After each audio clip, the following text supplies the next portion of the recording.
దీన్ని ఇంగ్లీష్లో per capita income అని మాట్లాడతాం.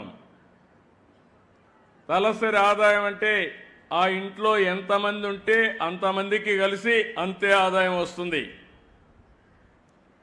అంటే అంత తక్కువ ఆదాయం రావడానికి ఇక్కడ ఎలాంటి కొరతలు ఉన్నాయి?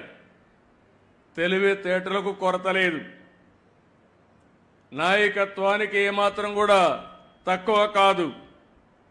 వనరులైతే వంశధార ఉంది, నాగావళి ఉంది, నిరంతరం నీళ్లు వస్తాయి, సముద్ర తీరం ఉంది, నేషనల్ హైవే ఎక్కువ ఉండే జిల్లా శ్రీకాకుళం జిల్లా. ఇంకో పక్కన గనులున్నాయి, బంగారు బండే భూమి కూడా ఉంది.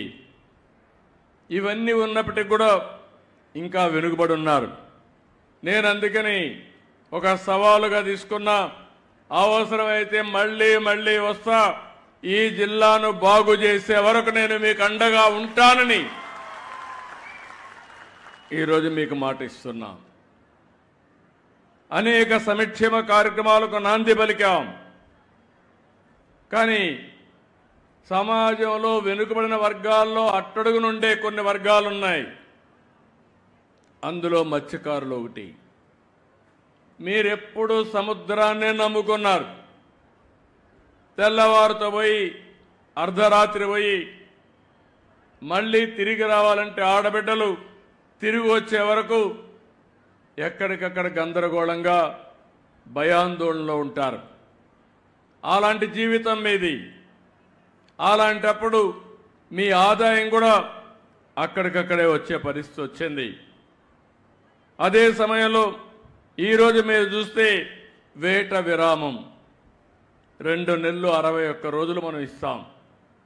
దానికి కారణం సముద్రంలో చేపల అభివృద్ధి కావాలి. పిల్లలు వేసే సమయం అది.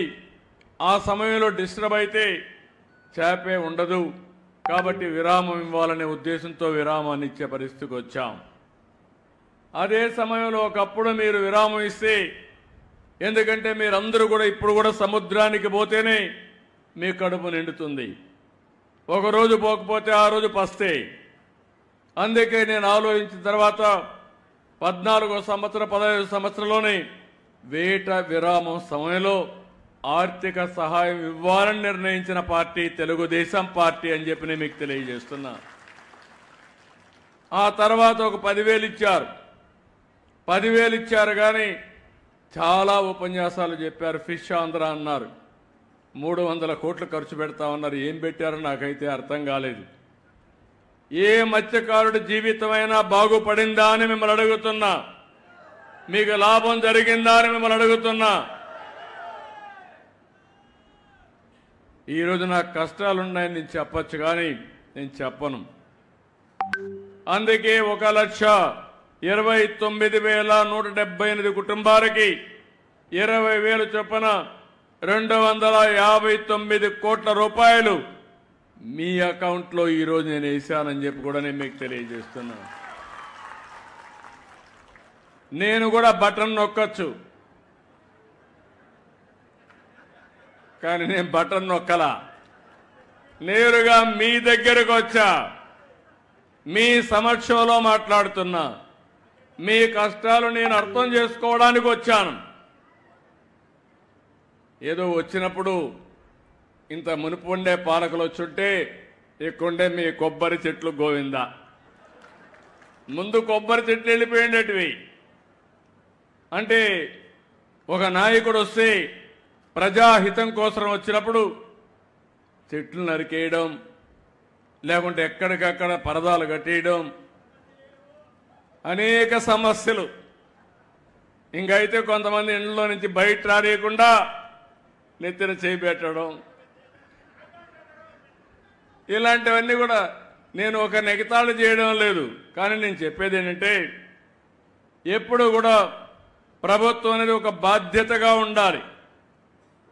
ప్రజల ఆదాయాన్ని పెంచాలి, మీ జీవన ప్రమాణాలు మెరుగుపరచాలి.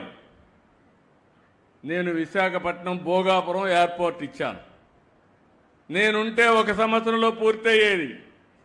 వీళ్ళు వచ్చారు, మొత్తం మార్చారు. మార్చారు, ఏమైనా వచ్చిందంటే రాలేదు. మళ్ళీ నేనే వచ్చి దాన్ని పూర్తి చేసే పరిస్థితి ఇప్పుడు వచ్చింది. రాబోయే రోజుల్లో ఈరోజు ఇంకొక విషయం కూడా గుర్తుపెట్టుకోవాలి. ఒకప్పుడు రామ్మోహన్ నాయుడు గారి తండ్రి ఎర్రమనాయుడు గారు కేంద్ర మంత్రిగా ఉండి శ్రీకాకుళానికి ఉద్దానానికి నీళ్లు తీసుకొచ్చారు.